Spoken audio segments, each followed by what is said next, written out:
Thanks for tuning in live to Proline TV, part of the Ourlads Football Network on this particular program, as I am Greg DePalma hosting the show along with Mark Lawrence from Playbook Experts. And of course, hopefully you were with us on our show yesterday on Thursday, the Playbook ETS podcast. Got an opportunity to get a head start with us, Andy, Jim, Mark, and I. Also, of course, Wednesday, don't forget to check out Jim Feist with his show in Las Vegas at Dom DeMarco's at 3 o'clock Eastern every week. And I follow with extensive look at everything going on in the NFL and college football. And here we are to wrap it all up, Mark, once again on a Friday. And I think the way the injuries are occurring in the NFL as we start off with the pro football, this is becoming a more and more important show to do each week because we need that extra day to find out exactly who's playing on Sunday.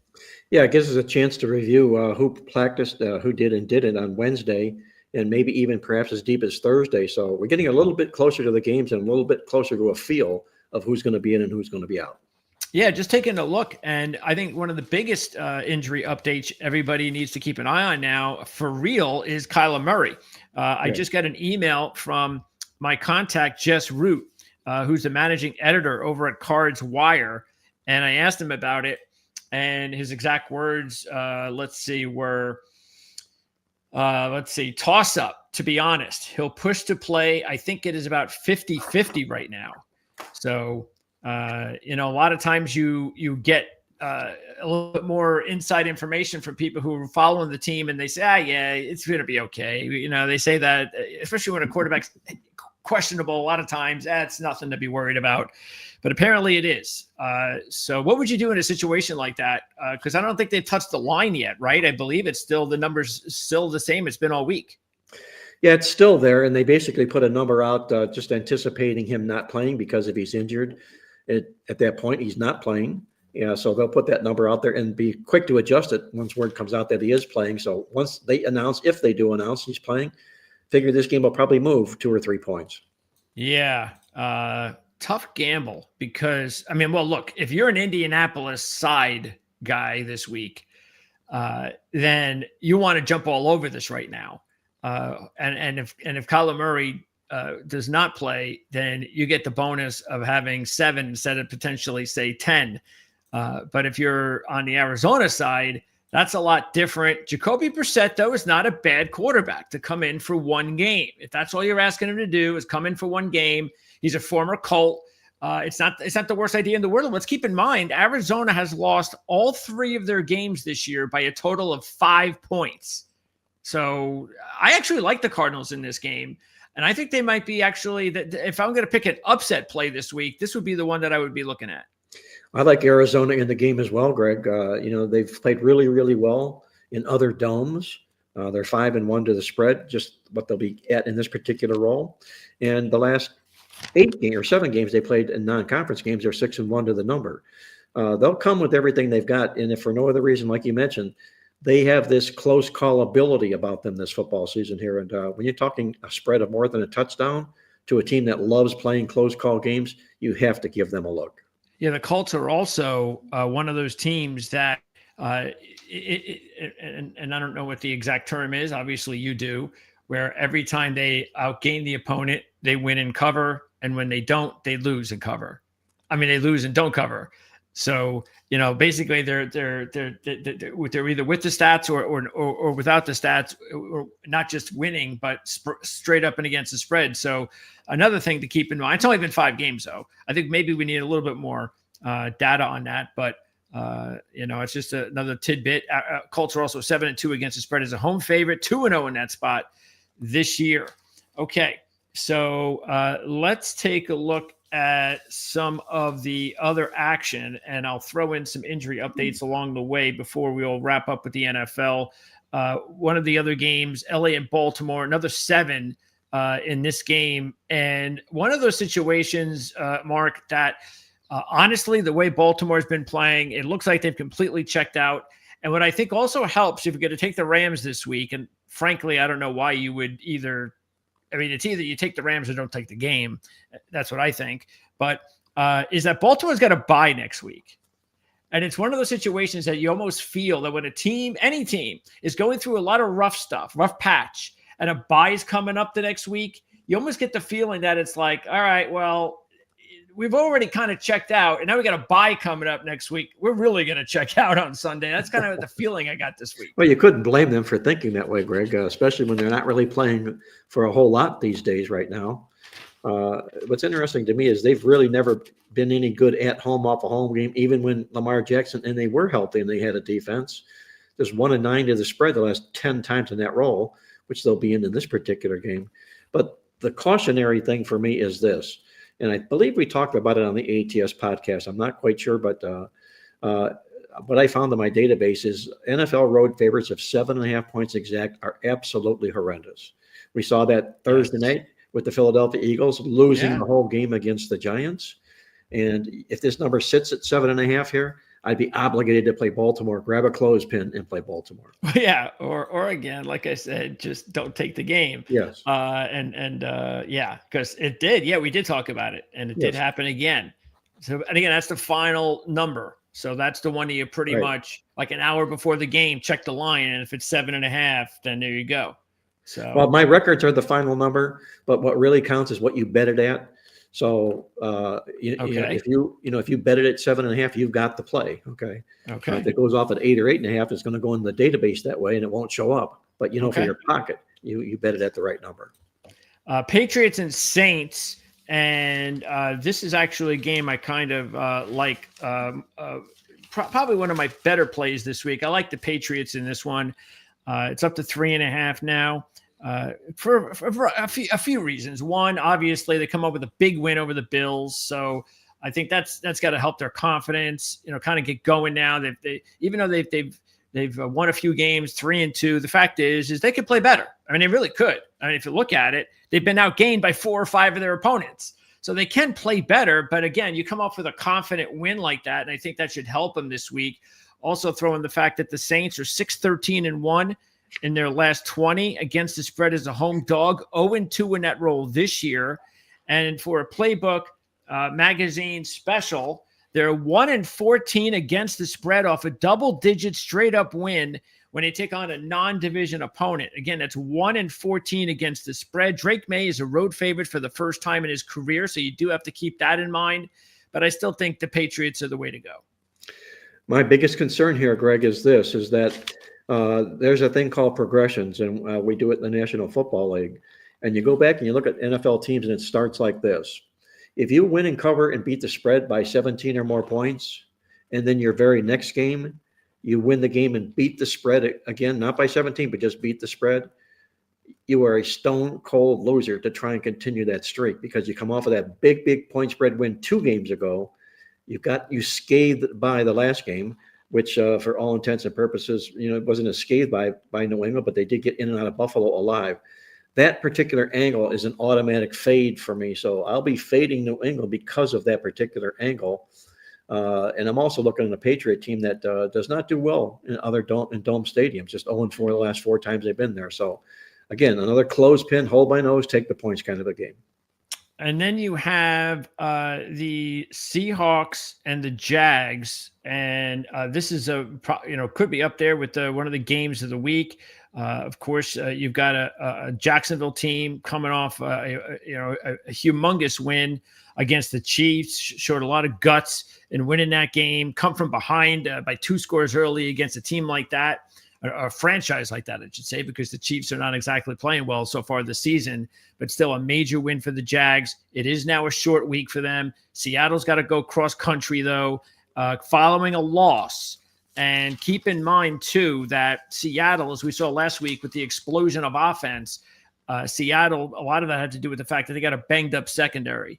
And a lot of those guys that did not play last week don't look good this week. That would be Witherspoon, Woolen, and Love. So they may be without 3 starters in the secondary once again. The Seahawks are 2-0 straight up and against the spread on the road this year. I still like Seattle on this one.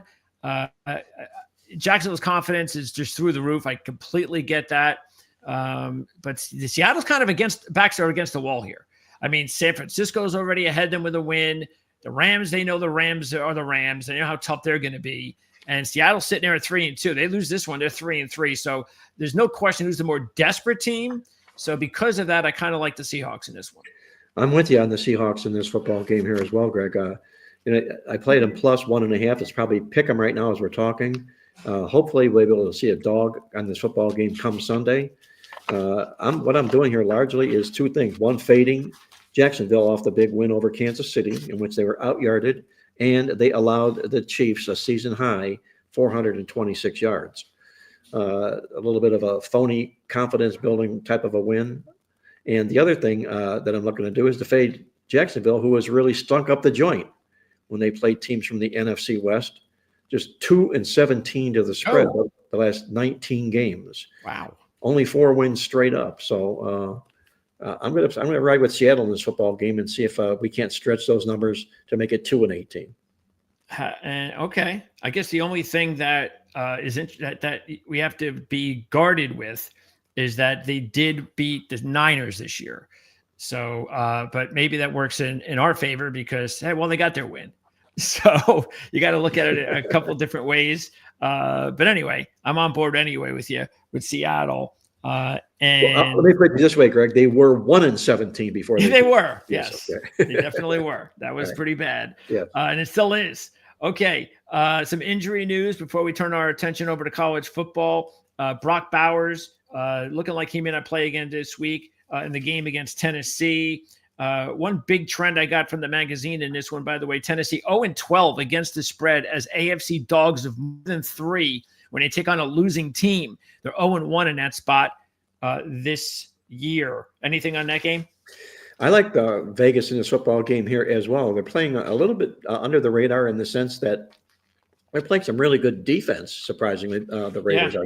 You don't say Raiders and defense in the same sentence too many times, but the fact of the matter is they've held 3 opponents to season-low yard marks, each of their last 2, if you will, and they're catching Tennessee in here off of a rare win here. I got like Vegas in this football game. Yeah, it may not be a bad idea to go with Vegas and with the Patriots just because to have the Saints and or maybe take a money line on both, parlay it. Or a teaser, but I think what's better? Well, that's a good question. To money line parlay the Vegas where they're at with the 9 and the Patriots, both about 3.5, 4 point favorites in that range, about almost 2-1, or tease the 2.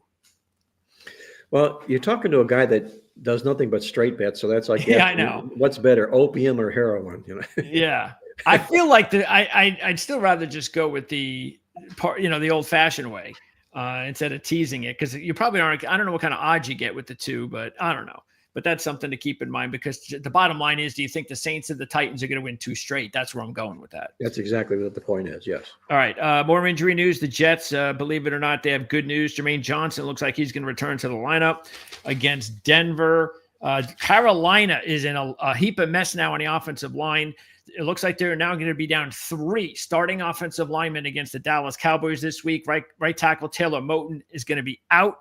They already have 2 on IR. That's big. I kind of like the Cowboys in that one. They're 13-5-1 against the spread in their last 19 as a road favorite, and they've beaten Carolina 3 straight times straight up and against the spread. Actually, not straight, but straight. Three straight times straight up and against the spread in the last 4 years by a total of 47 points. So they kind of own this series. And Carolina 0-6 against the spread at home versus the NFC East. So I kind of think the Cowboys are a good play for a variety of reasons, and maybe that as well. I'm not sure Carolina's good enough at this point in time to win a couple another back-to-back games too. Well, I'm still not convinced that Dallas is a good team. And the thing that stands out to me is they're coming in here off back-to-back straight-up underdog wins and now laying points on the road, no less. And this is a roll of back-to-back underdog wins that they haven't handled at all in this century. They've been in it 3 times, and they've lost straight up and against the spread all 3 times. And that was with the better Dallas Cowboy football team, I might add. I'm not going to crusade for Carolina here, but it's going to keep me out of the Dallas Cowboys. All right, and then wrapping up some of the injury or some of the interesting injury news and more. Alex Highsmith is going to make his return for the Steelers against Cleveland. Don't forget, Cleveland traveling from London and Pittsburgh off a bye. So there's a lot of reasons why I think people are That's some of the reasons why people are taking Pittsburgh this week. You've got the Chargers, Alt still out, and right tackle Pipkins is dealing with an injury. So keep an eye on that, because if Pipkins does not play, that's bad news. That's the top 3 tackles down for the Chargers. So that's bad news there. In the San Francisco-Tampa Bay matchup, we know Purdy's out. Pearsall's out again. Jennings is probably going to be a question mark until game time. And it looks like Chris Godwin is not going to play this week for Tampa Bay, but I don't think Baker Mayfield cares. And Detroit, down their top 2 corners, Arnold and Reed. Their star safety, Joseph, did not practice the last time we checked the report. Right tackle Taylor Decker, who didn't play last week, he did not practice the last report. So they have a lot more injuries in the Kansas City Chiefs right now, who, believe it or not, besides Rice at wide receiver, they are pretty much completely healthy right now. The Bills, meanwhile, on Monday night, Ed Oliver and Matt Milano still dealing with injuries. So who knows if they're going to play in their game against Atlanta. And Washington still down Terry McLaurin. Let me throw one note in here, Greg, before we move on here. Sure. I believe in Pittsburgh game. One thing here at the top that really gets me is Pittsburgh is still one of these teams that has not out-yarded anybody. Ask the Philadelphia Eagles what that's all about. They still haven't out-yarded anybody after Thursday's game. But the other is if you're going to get to Pittsburgh in this game because they have a week of rest coming back from London and Cleveland doesn't, you're doing it for all the wrong reasons. And the reason I'm saying that is teams that come back from London without rest, that go right back into it the next week, they're 15-7 straight up and 13-10 to the number. So don't fade Cleveland on that particular angle. There you go. Yep. Keep that lesson there, everybody. If you like Pittsburgh, you better have a different reason. Yep. Okay. College football. We've got a few minutes left here with Mark, who's got to run. So let's get into some of these games. Might as well start with this one tonight. And the line has actually popped up to 2.5 for North Texas. Now, again, they are the 5-0 favorite in this spot, taking on a South Florida team that I think you know by now, if you've been listening to me on this channel, that they're my top play to end up in the playoffs. And that doesn't mean that they can't lose this game and still get there. They can, because they haven't lost a conference game yet. Make it a little bit more difficult, but I do believe with Boise State losing now for a second time, I do believe that even if you're a 1-loss conference team and a 2-loss team overall, that you could still be the representative if you're from the American. I think the American champion is probably going to get in. James Madison, Old Dominion, that possible, but more likely. So again, that doesn't mean South Florida has to win this game, but I just think they're a better team. Are you surprised at all that this line is going up, or do you think there's a reason for it? Well, you know, they're chasing North Texas here on this unbeaten run, but you know, the cautionary thing to me is they're another 5-0 fat cat. Team that opens up 5-0 comes favored in a football game like this to a football team in South Florida that really loves this role. They're a really, really good dog, as we've seen before in the past. And, you know, they're going to be fighting and playing, scratching and clawing to become bowl eligible this year. I like the Bulls in this football game here. I think the pressure's all on North Texas. You know, one of our viewers sent me a comment, and he's a fervent gambler and said, you know, I've been doing this a while. Just so you know, he said that unranked favorites taking on the ranked teams are usually the way to go. That's basically it's if you have an unranked situation like this with North Texas and the ranked team, South Florida, is the dog, that the history tells you that it's the unranked favorite that has the edge there. Have you heard of that yourself? I've heard that. You know, people think you're going to look to play those favorites against the unranked teams, which number one, you're going to always pay a price, and it doesn't work out that way. But my question to you is if I'm North Texas, I'm wondering why is South Florida ranked and we're not? That's probably the question they're asking, taking into this football game. And that's maybe where that comes from. Maybe it might be. All right. Yeah. I mean, it's hey, we'll check it out. I mean, because he said there were 3 of those situations this week, and it just happens to be 2 of my top teams, South Florida and Arizona State. because Arizona State's going up against Utah, South Florida against North Texas. The other one is Michigan and USC. This comes from the North, one of our viewers who I believe is also a horse racing viewer as well. Okay.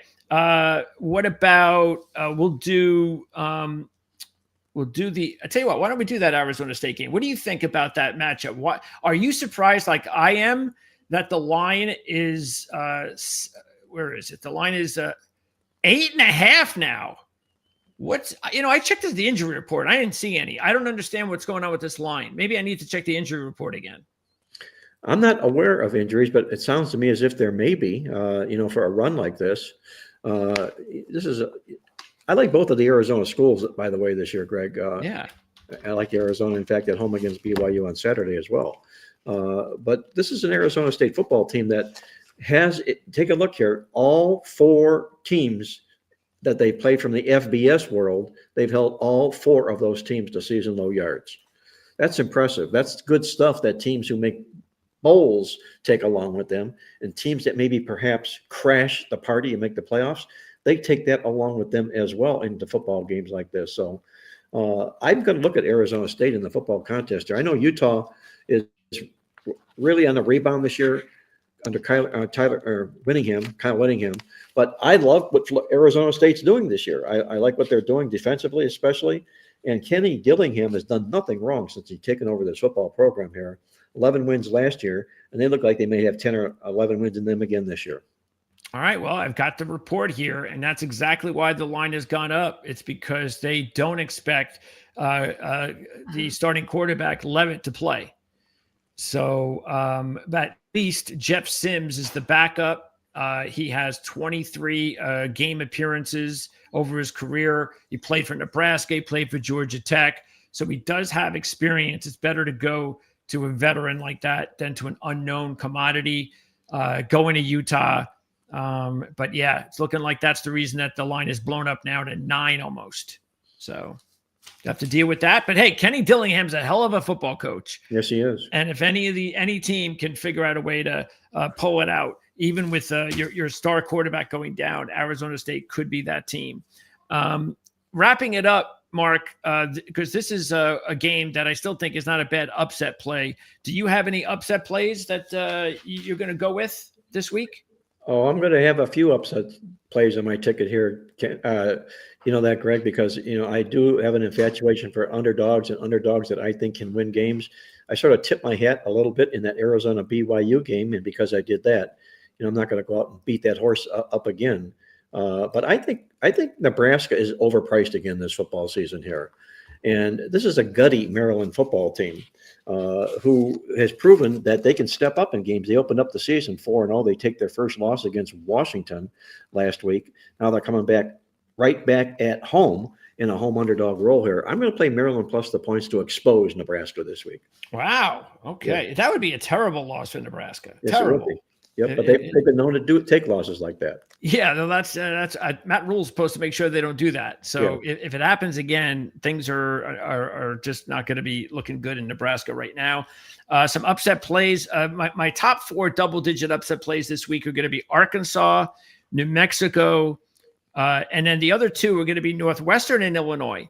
And I'm going to do Illinois for a couple of reasons, but one of them is just because I think every team in college football this year, I think they could end up with laying an egg. In other words, like an upset that not many people are expecting because there's too much parity. And I think if Ohio State's going to get upset this week when nobody was expecting it, I think it's a perfect spot for that to happen.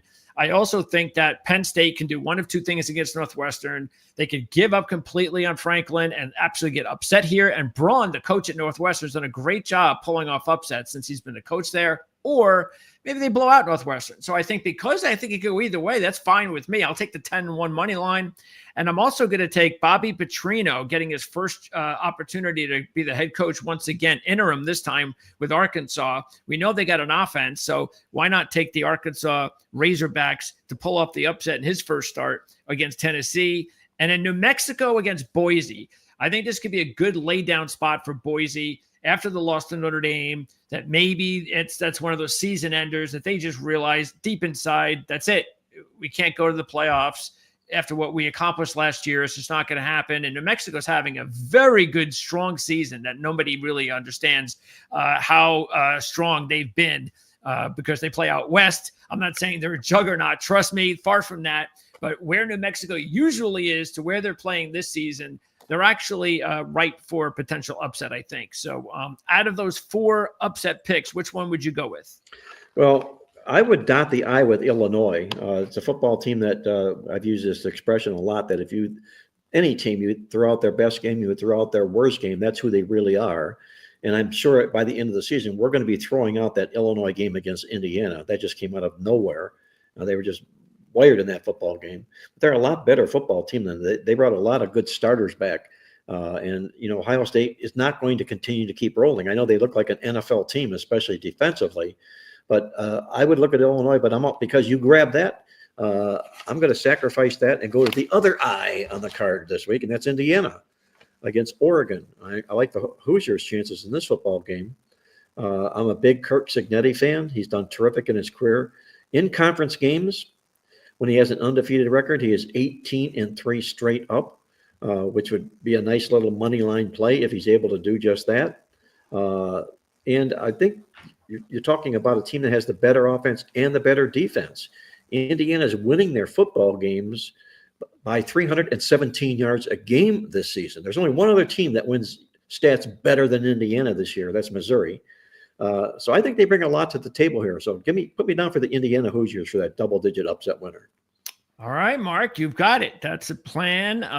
Hopefully the 2 eyes will come through for us. That Indiana-Oregon game, that's the game of the week. Should be a lot of fun. 3:30 out west. Of course, we'll talk about all these games and take a look at Week 8 in college football next week. Matter of fact, Mark, myself, maybe even Andy Iskoe will join us next Friday. Check back here because when we are done talking a little NFL, we're going to jump on the midway point of college football season, which is pretty much next week, next week, where we're going to take a look and maybe do some predictions on the rest of the season, conference predictions, championship predictions. So another opportunity to kind of maybe do over some of our predictions from the beginning of the season. So, Mark, appreciate your time as always. And for anybody out there that wants to grab the newsletter before the weekend, what do they do? Simply, Greg, just go to playbooksports.com. We have our playbook newsletter, our statistical midweek alert newsletter, and Victor King's totals tip sheet, which is on a real nice winning run right now. Take your choice, take them all at playbooksports.com. And don't forget to subscribe, like, and share. All that stuff really important if you want to support the channel here at Proline TV. That's going to wrap it up for our football coverage. I'll be back tomorrow night to talk NASCAR after practice and qualifying in Vegas. And I shouldn't say we're done talking. At least we're done talking football. If you're a Penn State fan, the Penn State postgame show should be around 7:30 or later tomorrow night following the game against Northwestern right here on Proline TV. For Mark Lawrence, I'm Greg DePalma. And have a great weekend, everybody. And we'll see everybody again hopefully next week. Be well.